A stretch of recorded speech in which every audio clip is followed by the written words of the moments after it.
All right guys, so in this training video, we are going to cover income producing activities. If you are in insurance sales, whether you are your job title is only sales, maybe you are doing sales and service, and maybe you're more of like a hybrid team member, or even if you're a service person that will still sell at times, but your primarily title is service. If you are selling an insurance, this stuff is important to know. Right? An income producing activity is going to be any activity that will eventually lead you to selling more policies, right? Generating income, bringing revenue into the agency. These are the income producing activities. And if you want to make more money, focus on these activities. So we're going to do this exercise together. The Eisenhower matrix. It is a simple prioritization tool that will allow you to sift through all of the activities that are happening in our agencies every single day, every week, and categorize them so that when they come up, you know how to treat them. So that you can be proactive with your time and spend as much of your time on income producing activities as possible.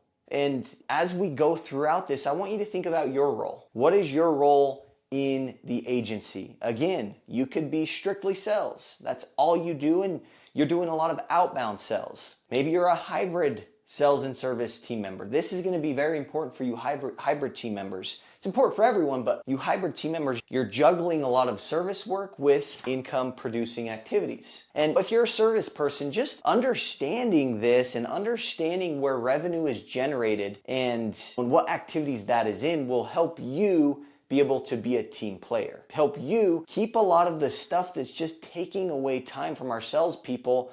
You keep that off of their desks so they can do more of income producing activities, right? Because at the end of the day, if the business is profitable, if we're bringing in more revenue and if we're growing, that's how you get paid, right? Like you have a job because your agency is generating income every day because it's bringing in revenue. That's literally, if you want a paycheck, and in a lot of our situations, if you want that paycheck to go up and make more money, then this training is going to be a thing that can help you become more effective so that you can get more out of your time in the agency. And so let's go through a handful of transactions that are happening in our agencies every day, and we'll start to categorize this. And so as a quick review of this Eisenhower matrix, there are 4 quadrants. And each of these quadrants represents something. So on this top here, these 2 columns or boxes, quadrants, these are activities that are urgent. These 2 are activities that are not urgent. And then if we go across to the row here, these 2 quadrants, these are things that are important. And then this row, these 2 quadrants are things that are not important. So this box is we've got things that are urgent, they need to get done quickly, and they are also important. This one is they're not necessarily urgent, but they're still important. This one is they're urgent, they need to get done, but they're not important, at least to you. And then this last quadrant here at the bottom, these are things that are not urgent, they don't need to get done, and these are things that are not actually important.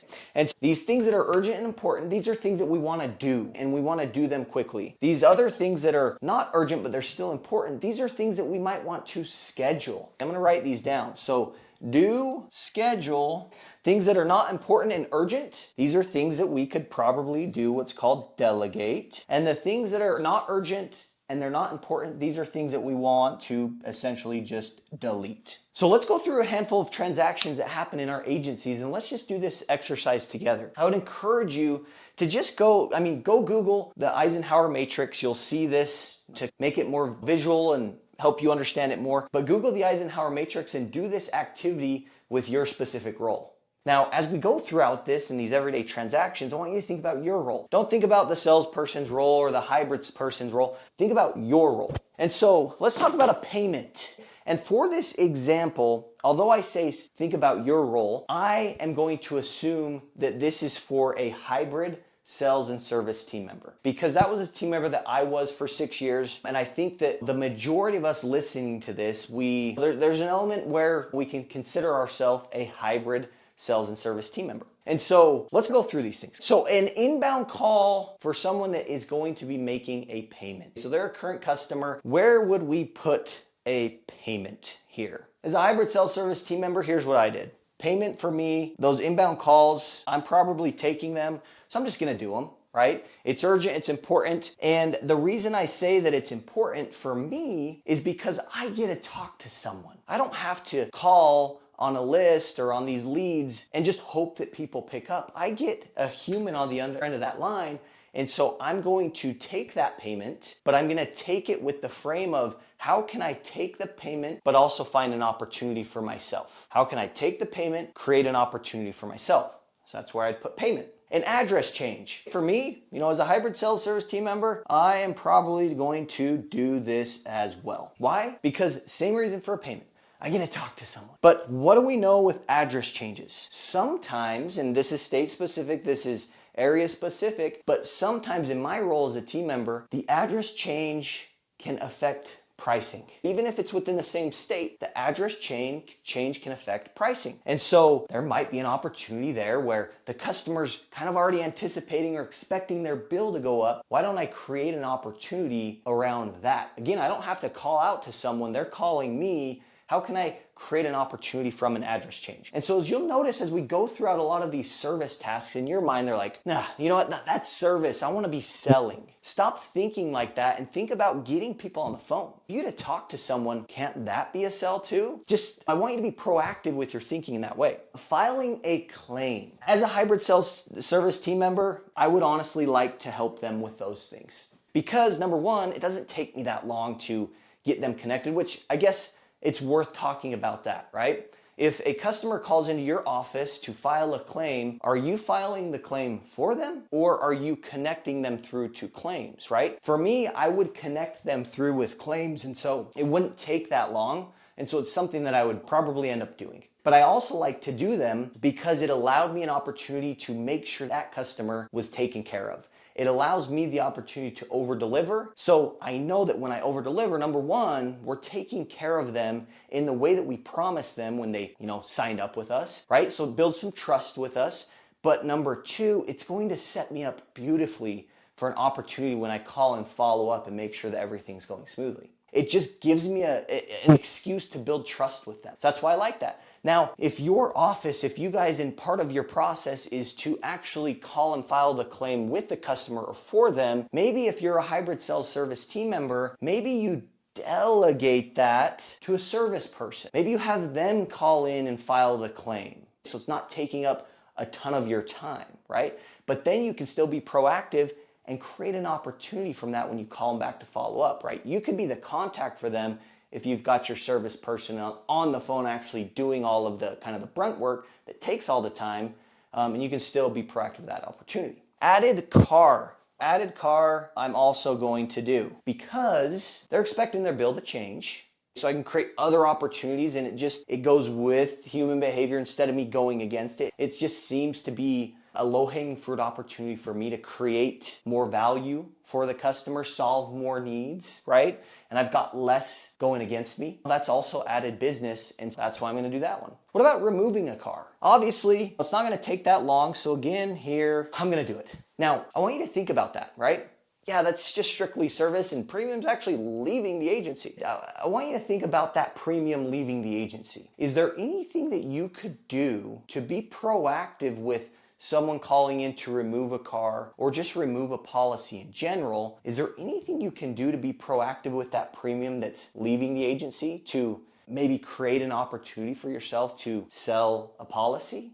Not going to go into that, but I want you to think about that, because if someone's bill's going down $100 a month because they removed that car, what are your thoughts about maybe offering them a life insurance policy, and because of the car being removed, their overall bill actually will still go down by about $80 a month when they get this $20 a month life insurance policy? How we position things and how we think about things and our activities will dictate what we do and the success it will have. So think about that. A new business quote. Obviously, like that is right up your alley. You're going to do the new quotes coming in. Sorry, I've got my phone here. I just don't want to miss anything. A billing question. So someone calls in, which you're probably getting a lot of that, right? People's rates are going up and they've got a billing question. They want an explanation as to why in the world their insurance is going up. I haven't had any tickets, I haven't had any accidents. I know you guys know that conversation. But if you're a hybrid sales service team member, for me, those are the ones that I'm gonna be delegating. Billing questions. Because generally with those, it's gonna require some research. You're gonna have to go and look and see what caused the premium to go up. You might even have to get on the phone with service, and that's something that's gonna take away more of my time. I don't consider that to be an income producing activity. However, maybe you have a follow-up system in place where if you ended up getting roped into that as a salesperson and you're finding yourself calling service and doing all of that, take care of the customer. Like over deliver, because it gives you an opportunity to build trust so that maybe when you call them back to follow up, they're in a place where they're like, oh my gosh, Colter, thank you so much for your help. No one's really done that. Now you're in a position to what? Create an opportunity for yourself. So think through it within that lens. Can I create an opportunity? Is there anything that I can do to create an income producing activity from this transaction? Going along with an added car, what if someone calls in to replace a car? I'm gonna do it as well. Again, there's a lot of things you can do to create an opportunity from that aside from just replacing the car, and it's not gonna take that long. Again, adding a renter's policy. We're not gonna spend time on that, but if it's bringing in revenue into the business, do it, right? And especially if they're adding things, because again, thinking about your customers and what's going on in their mind and what they're prepared for and what they're not. If they had just purchased they just got into a new apartment and they don't currently have a renter's policy, but they need to get one. They're gonna call you in their mind thinking and expecting their bill to change because they need to add a policy onto that. And so if they're expecting their bill to change, would it be fair to say that maybe they would be with paying a little bit more than the renter's policy because you've built value around a potential risk, gap or concern that you saw with their policies? Is it far-fetched to think that? What do you think about that? All right, real quick, exciting news. We finally have the Win the Week weekly planners available for insurance team members. If you're in a sales position and you're in the insurance industry, I want you to know you've got unlimited things that you can do every single week, but you've got a limited resource of time. So what you choose to work on matters. My question is, are you using strategy or are you just flying by the seam of your pants hoping that you hit your goals, hoping that you end up working on the right things? Listen, if you want to get to that next level, if you want to sell more policies than you ever thought possible, if you want to make more money and have that bigger, fatter paycheck, start planning out your weeks. Take time every day, set aside to review your last week. Hold yourself accountable. Stop waiting for your agent to do that and just do it, right? Be proactive with your accountability, but then also make plans, make adjustments along the way so that you make sure that you're spending your time the best way, the most effective and efficient way possible, and you will work on the right things. And when you work on the right things, you'll start to sell more. So again, Win the Week weekly planner for team members is available. Check the comments below for a link to purchase, and we'll get you back to the training. The next one is gonna be like our underwriting emails. And this is a big one early on in the day, right? You get into the office, you load up your computer, you open your systems and your email, and you've got 3 or 4 underwriting emails. They're important, but I want you to think about this. Are they urgent? Are they things that we need to do right away? Are they things that we need to do at the beginning of the day when we're most fresh because we just got a night's rest and we got a break away from the office? Are they things that we should be doing at the first part of the day and using our energy on those things? Or are they things that we could be scheduling? Because again, our underwriting email is important. Totally, they're important. We got to get things issued so we can get paid, so we can generate more income. So they need to get done. But are they always urgent? Honestly, guys, no. Like, they're rarely urgent. And so these are things that you will need to get done. They're important, but they're not necessarily urgent. And so why don't we just schedule them? When I say schedule them, pull up your calendar and see, maybe I can schedule it for 4 o'clock today. That gives me enough time to work on what? Income producing activities, and know that it still gets done. Maybe you see that there's no assistance is required for 2 weeks, and maybe you don't want to do it today, you need to get it in sooner. Maybe you schedule it for tomorrow or the next day, right? The beauty of the business that we're in is there are things, yes, they are important, but they are not necessarily urgent. And so these are the things that we want to schedule and underwriting emails are, in my mind, one of those things. And a few other ones, and they go back to a lot of these, but like billing questions, right? If someone calls in with a billing question and you have to call billing or call service, these are things that are not really important for you, but they're urgent, like a customer is waiting on a response. And so these are things that we'll want to delegate, right? So calling billing to get those billing questions answered. And then calling service, right? Maybe we have service questions or whatever it is, like you can delegate those things. The next one is running review appointments, household review appointments, life insurance review appointments, onboarding review appointments, life insurance issuance review appointments, guys. These are things that, think about it, are they gonna generate income or do they get you in a position where they could potentially generate you income? The answer to that is yes. So these are things that we'll want to do with our time throughout the day. So appointments, those are income producing activities. And going off of appointments, there's a few things that lead to having appointments that I consider to be income producing activities. One of them, setting the appointments, right? Put time on your calendar to call all of the new customers that you wrote in the last 30 days and set onboarding appointments, because it gives you an opportunity to get in front of that household again, give yourself another at bat to help build out coverage,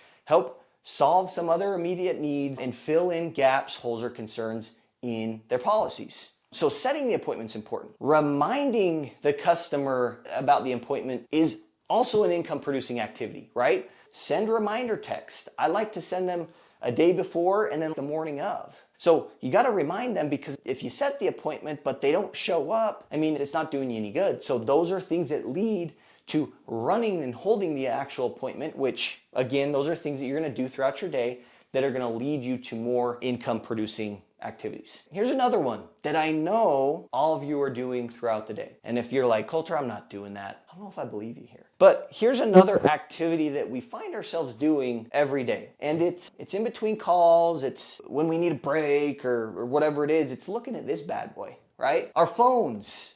When you think about that, pull up your screen time here. Okay, if I do this with you, do this with me, pull up your settings and go type in screen time. Look at this crap. Your daily average, what's yours? Mine's 3 hours and 55 minutes. It's down 38% from last week, but 3 hours on my phone? Guys, give me a break. Like, I'm doing a lot of content here, but as a team member, I found myself on my phone a lot. But it wasn't until I recognized how much time I was spending on my phone, like it wasn't until then that I started to actually not be on it so much. Like, I'm not saying you can't get on that or don't get on that, like it's not my place to say that, but I'm saying how much time are you spending on your phone scrolling through social media? And so if we look at this whole chart here, like honestly, is scrolling on our important? I'll let you decide. Is it like an urgent thing that we need to do? I feel like of anything, it could potentially be important, but I don't necessarily think being on the phone is urgent for most things, for what we do on a day-to-day basis. And so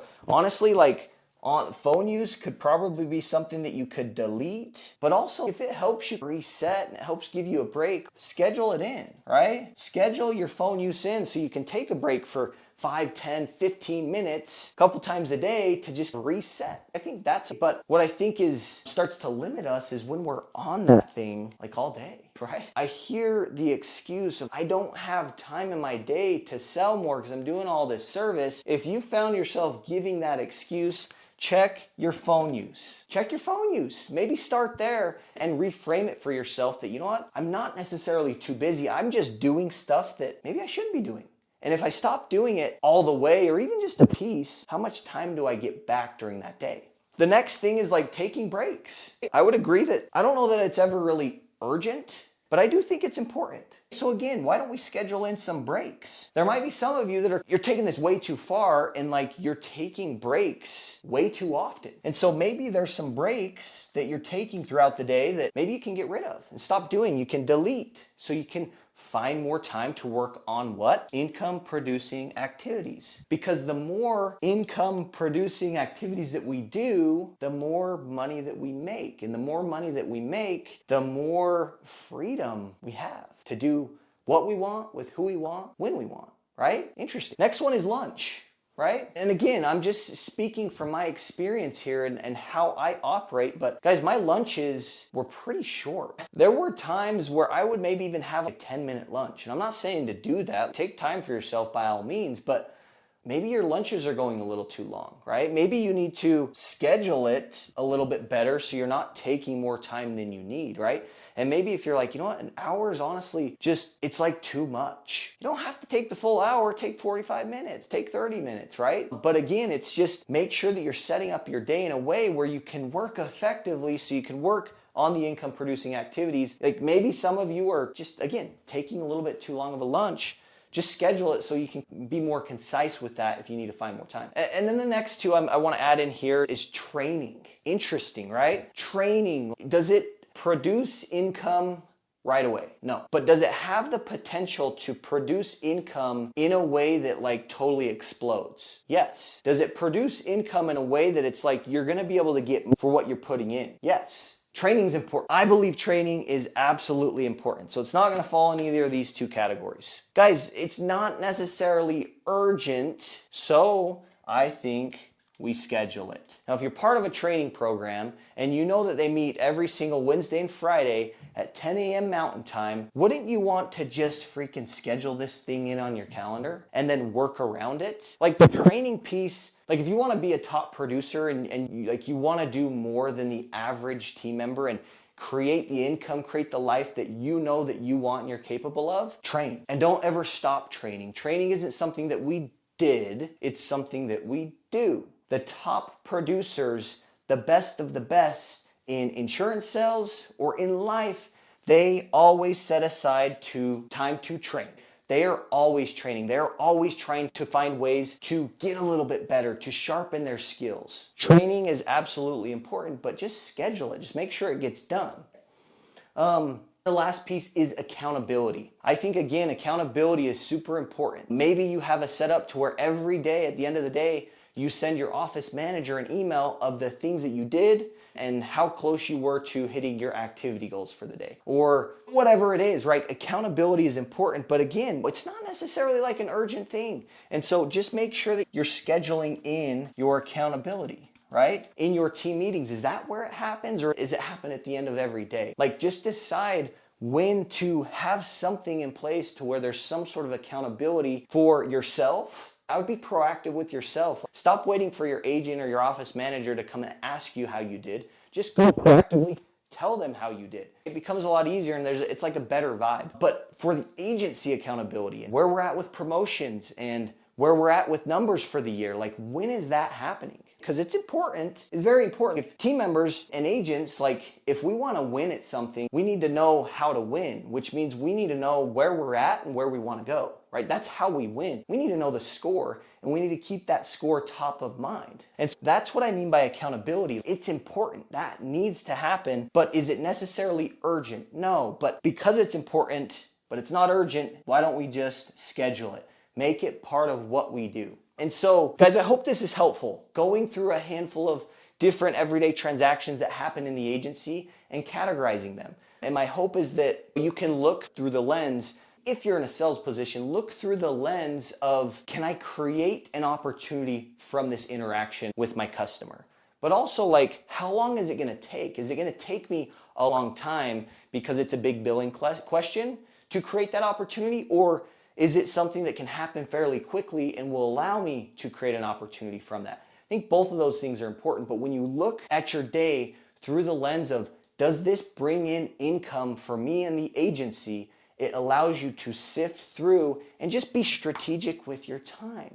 A lot of you are thinking, man, I just need to get better at overcoming objections. I need to get better at working on my tonality and my sales skills and whatnot. But at the end of the day, that may not be your problem. I'm not saying that it's not, but it may not be your problem. What might be your problem is this: what you're choosing to work on throughout the day versus what you're choosing to not work on throughout the day. I would focus on this before I even focused on getting better at objections. A lot of stuff can be fixed by just working on the right things. So again, take some time, pull up the Eisenhower matrix on Google, and just go throughout your day, brain dump all of the tasks and interactions and everything that you do throughout the day and organize this. And when you do, it allows yourself set yourself up for success. You know what to look for, what to do, what to schedule, what to delegate, and what to just delete. Thanks, guys.